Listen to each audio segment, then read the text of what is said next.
오늘 하나님께서 저에게 주시는 말씀은 시편 145편에 있는 말씀입니다. 시편 145편 14절에서 19절 말씀입니다. 우리 다 같이 자리에서 일어나셔서 하나님 말씀 읽겠습니다. 우리 한 절씩 교독하시겠습니다. 145편 14절부터 19절까지 교독합니다. 제가 14절 읽겠습니다. 여호와께서는 모든 넘어지는 자들을 붙드시며 비굴한 자들을 일으키시는도다.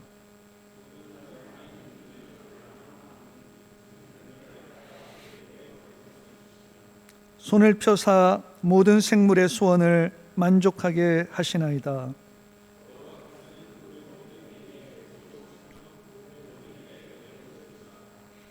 여호와께서는 자기에게 간구하는 모든 자, 곧 진실하게 간구하는 모든 자에게 가까이 하시는도다. 그는 자기를 경외하는 자들의 소원을 이루시며 또 그들의 부르짖음을 들으사 구원하시리로다. 아멘. 자리에 앉으시겠습니다.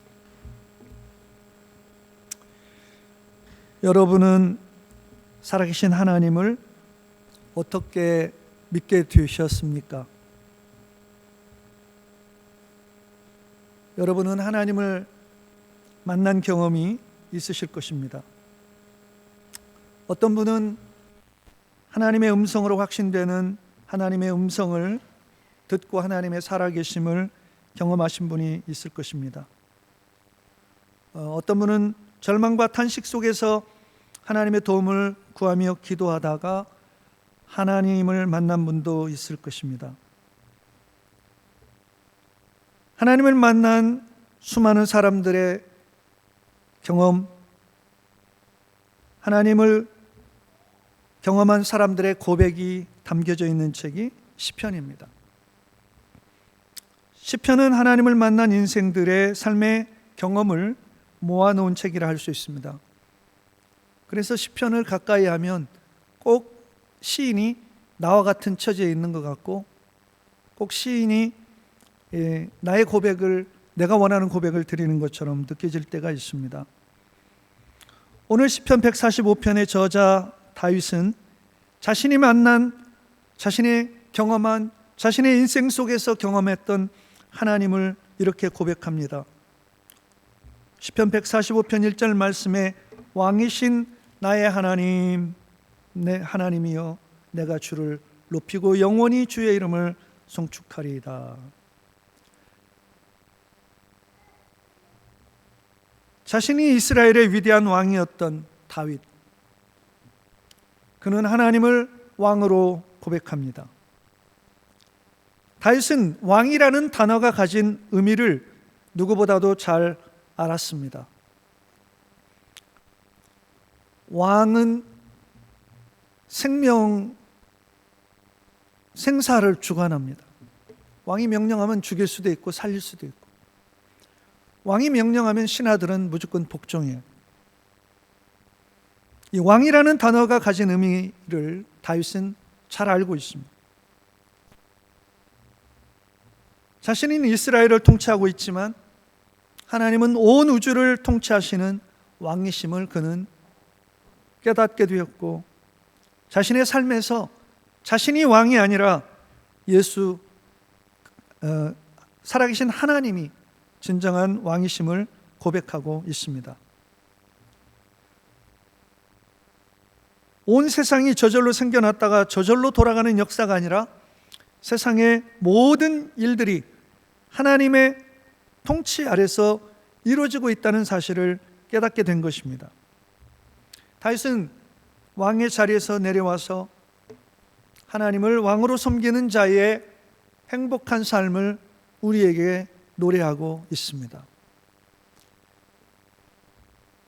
우리 모든 그리스도인들은 다윗처럼 하나님을 왕으로 섬기는 자들로 부름받았습니다. 자기가 왕이 되어 사는 사람들의 인생과는 달라야 합니다. 그러나 우리의 삶이 지금 보기에는 별 차이가 없어 보여요. 아니, 오히려 예수 믿지 않는 사람들이 더 나아 보인다고 이야기합니다. 그러나 하나님을 왕으로 섬기는 자의 삶은 사람들의 눈으로 보는 것하고는 다릅니다. 자기가 왕이 되어 사는 사람들과 하나님을 왕으로 섬기는 사람들의 차이는 천지차이예요. 하나님을 왕으로 섬기는 삶이 얼마나 행복하고 복된 일이며 가치 있고 능력 있는 일인지를 우리는 곧 깨달아 할 날이 오게 될 것입니다. 멀지 않았어요. 그러나 소망하기는 우리가 죽어서 하나님의 위대하심과 하나님의 영광을 경험하는 것이 아니라 지금 이곳에서 하나님이 얼마나 위대하신 온 우주의 왕이신지를 우리가 깨달아 알게 되고 경험하게 되어서 그 하나님의 통치 아래에 있는 백성의 삶이 얼마나 평안하고 얼마나 복되고 얼마나 가치 있는지를 깨달아 알 수 있게 되기를 소망합니다. 천국에 가서 그걸 알 필요는 없을 것 같아요. 지금 아는 게 필요한 것 같습니다.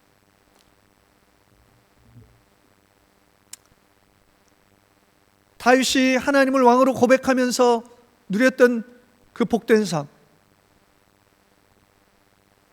여호와는 나의 목자시니 내게 부족함이 없으리로다 고백했던, 그가 나를 쉴만한 물가와 푸른 초장으로 인도하시는 도다 고백했던 다윗의 그 부유하고 그 행복하고 그 평안하고 그 능력 있는 삶을 저와 여러분이 누릴 수 있게 되기를 주님의 이름으로 축복합니다. 다윗은 천지를 창조하신 위대한 하나님의 능력과 지혜를 찬양하고 있습니다. 3절 말씀입니다. 여호와는 위대하시니 크게 찬양할지라 그의 위대하심을 측량하지 못하리로다. 다윗은 온 세상 만물이 저절로 생겨나 존재하고 있다고 생각하지 않았습니다. 하나님께서는 온 우주 만물을 창조하신 것을 믿었습니다. 9절 말씀에 보면 여호와께서는 모든 것을 선대하시며 그 지으신 모든 것에 긍휼을 베푸시는 도다. 10절 말씀에 보면 여호와여 주께서 지으신 모든 것들이 주께 감사하며 주의 성도들이 주를 찬송합니다. 15절 말씀은 모든 사람의 눈이 주를 앙망하오니 주는 때를 따라 그들에게 먹을 것을 주시며 모든 생물의 소원을 만족하게 하시나이다. 다윗은 이 세상 존재하는 모든 피조물들이 하나님께서 때를 따라 공급하시는 은혜로 인해 살고 있다는 사실을 깨닫고 하나님께 감사하며 찬양하는 예배자의 삶을 살고 있습니다. 다윗은 자신이 하나님이 지으신 그 수많은 피조물들 중에 작고 작은 존재임을 깨닫게 되었습니다.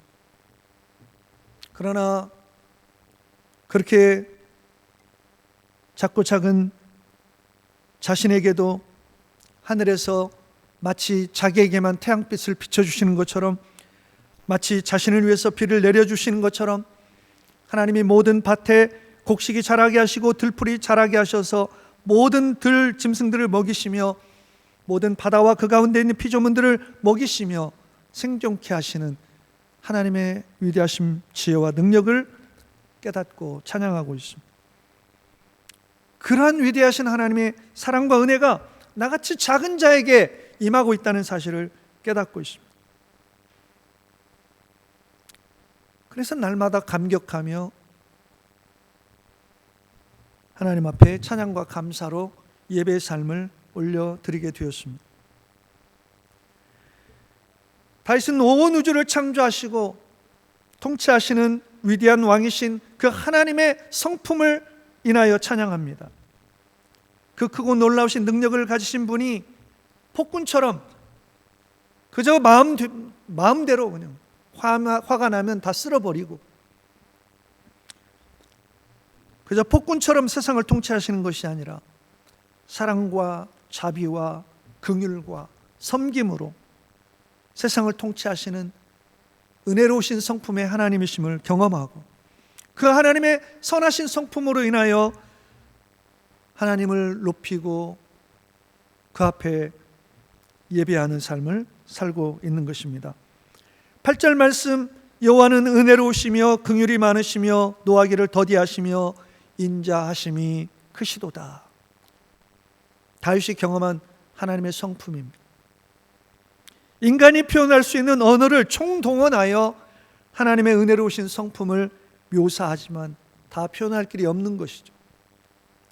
그저 다윗은 반복적으로 은혜로우시고 긍휼이 많으시며 노하기를 더디하시며 인자하심이 크시도다 고백하고 있습니다. 현대의 성경은 좀 더 감성적입니다. 여호와는 안쓰러운 것을 보시면 어찌할 줄을 몰라 마음 아파하시며 측은한 것을 보시면 가슴 저려 눈물을 흘리시는 분, 어지간해서는 화를 내지 않으시고 그 사랑 하도 크시어 한결같이 아껴주시고 따스하게 대해주시는 분이라고 번역했습니다. 한마디로 너무 좋으신 분, 나에게 생명을 주시고 온 우주 만물을 창조하신 그분이 너무 좋으신 분이라는 것입니다.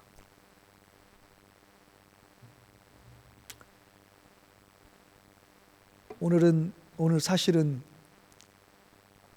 제가 이 말씀을 좀 준비하면서 오늘 저희 교회 아직 다니지 않고 예수님을 모르는 두 형제를 마음에 두고 말씀을 준비했는데 그 형제가 이곳에 함께하지를 못하네요. 예. 이렇게 크고 좋으신 하나님, 이처럼 위대하신 하나님, 그 하나님께서 깨끗한 사람만 바라보시고 똑똑하고 지혜롭고 성공한 자들을 향해서 주목하시지 않으시고 그 놀라우신 위대하신 하나님께서 특별히 주목해서 은혜를 베푸시는 인생들이 있습니다. 우리 14절 말씀을 다 같이 한번 읽어봤으면 좋겠습니다. 같이 읽겠습니다. 시작. 여호와께서는 모든 넘어지는 자들을 붙드시며 비굴한 자들을 일으키시는도다. 할렐루야. 모든 넘어지는 자, 이 모든 넘어지는 자에 해당하는 히브리어의 어근은 나팔이라는 동사인데 실패하다, 내팽개쳐지다, 황폐하다라는 의미를 지닌 동사입니다. 그저 우리는 넘어졌다라고 개역개정에서 표현하고 있지만 사실 이 히브리어의 뜻은 실패하여 완전한 나락으로 떨어진 실패한 인생을 말합니다. 비굴한 자 역시 마찬가지입니다. 악한 자들의 압제 아래서 악한 권력자들과 부주의한 악의 구조와 사회 구조 아래서 신음하고 있는 자들, 인생의 무거운 짐에 짓눌려 있는 자들을 말합니다. 하나님께서는 이렇게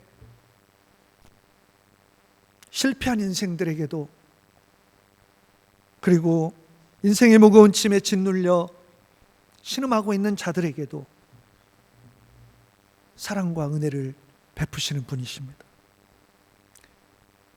우리 중에 누가 믿음 위에 굳게 섰다고 말할 수 있는 사람이 누가 있겠습니까? 날마다 넘어지고 날마다 실패하고 날마다 약하고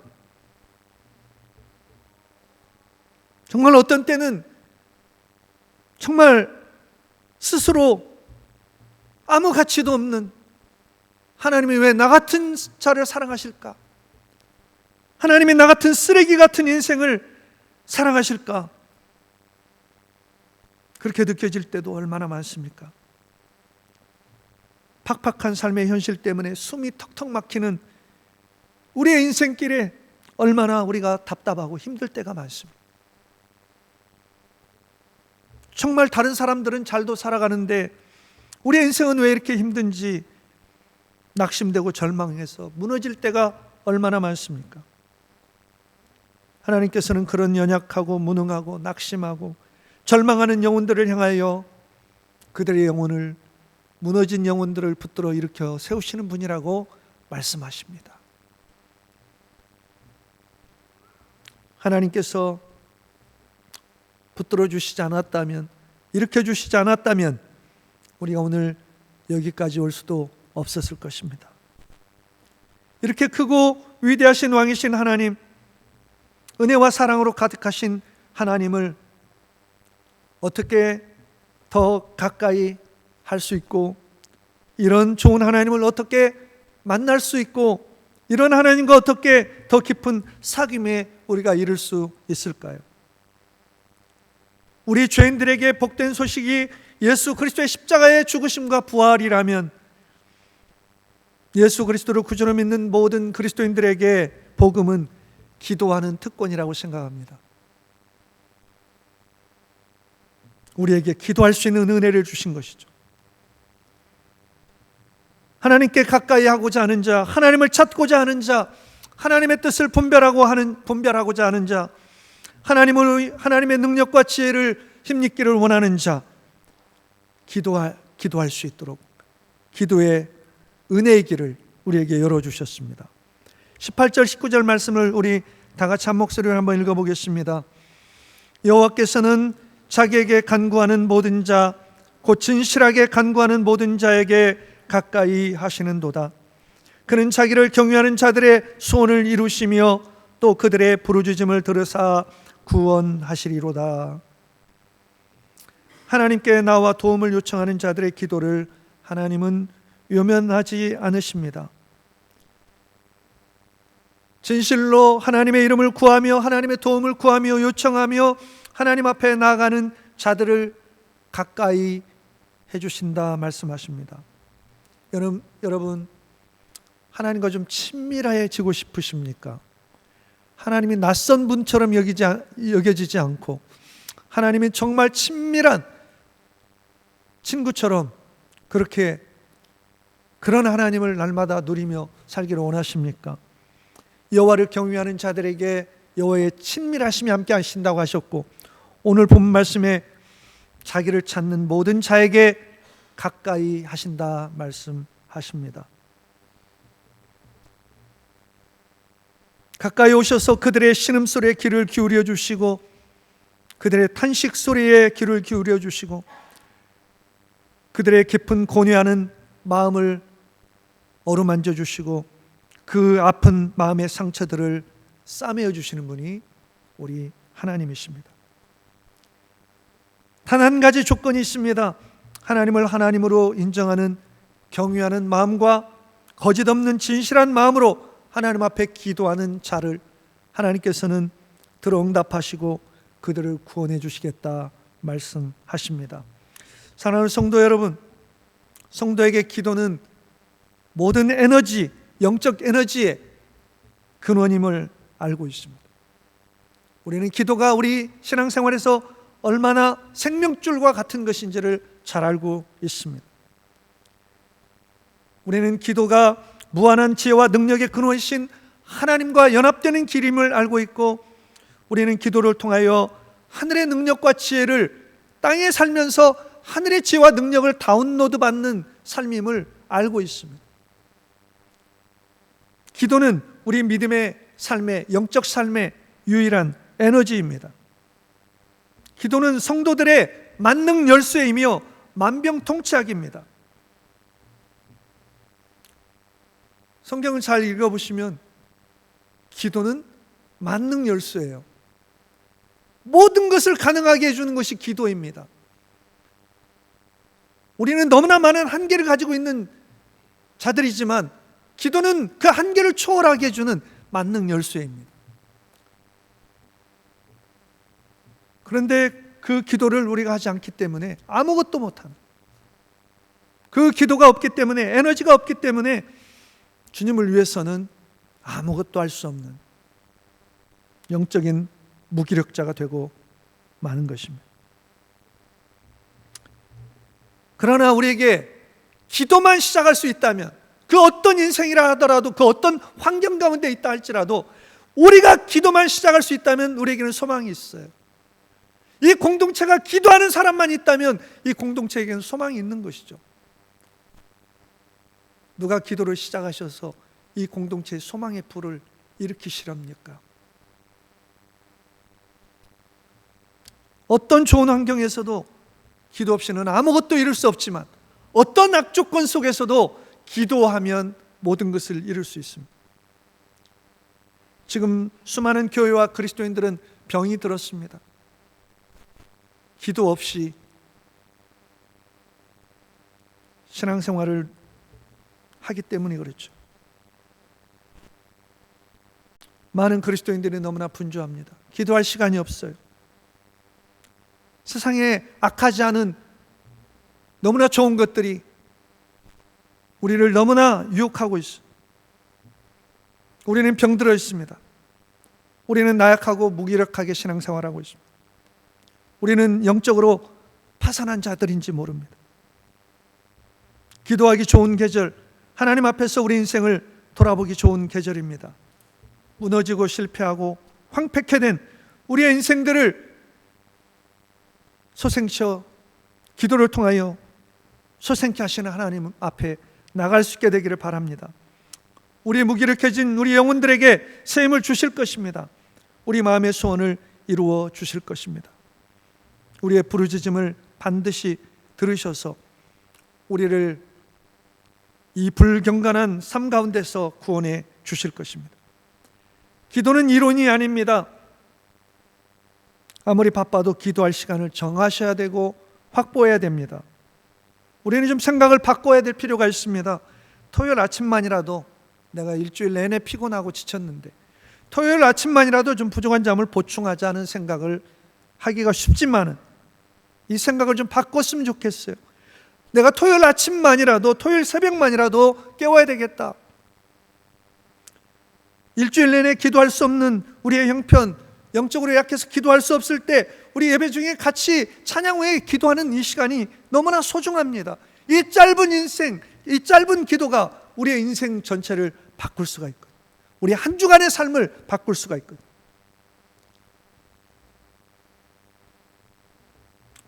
새벽 기도 목사님과 사모님만 참석을 합니다. 이거 할 수도 없고 안 할 수도 없어요.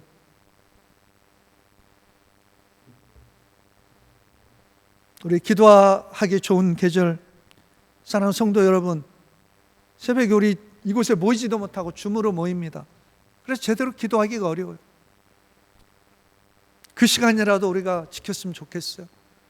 줌으로 비록 새벽 예배를 드리고 각자 기도하지만 그 시간에 우리 일어나서 새벽을 깨워 좋으신 하나님께 기도함으로 우리에게 가까이 오시는 주님을 만나는 은혜 있게 되기를 바랍니다. 기도로 우리 영혼이, 영적인 삶이 깨어날 수 있기를 사모합시다. 결단합시다. 내일 새벽부터 보겠습니다. 수요일 저녁 예배 보겠습니다. 기도하는 시간들 놓치지 마시고 정말 기도 없이는 아무것도 할 수 없음을 정말 고백하고 기도로서 새로운 인생 시작하고 다윗은 기도의 사람이 되어서 그처럼 놀라운 은혜와 축복을 받아 누리면서 승리하는 인생 살게 되었습니다. 저와 여러분 기도로 새롭게 되는 은혜, 이 가을에 힘있게 되기를 주님의 이름으로 축복합니다. 아멘. 기도하겠습니다. 아버지 하나님,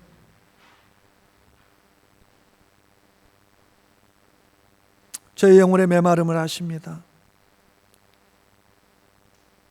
진실로 기도하지도 않고 하루하루를 살아가는 우리의 모습일 때가 많습니다. 주님, 저의 삶을 새롭게 하여 주시고 기도하는 자에게 약속하신 대로 진실한 마음으로 간구하는 모든 자에게 가까이 하시고 그들의 부르짖음을 들으시고 구원하시겠다 약속하셨사오니 주님, 저희들 기도함으로 하나님과 친밀함을 누리게 되게 하시고 하나님을 왕으로 섬기며 그 하늘의 지혜와 능력을 힘입고 찬양하며 예배하며 승리하는 성도의 삶을 살아가도록 역사하여 주시옵소서. 새롭게 결단할 수 있도록 도와 주시옵소서. 존귀하신 예수 그리스도의 이름으로 감사하며 기도드리옵나이다. 아멘.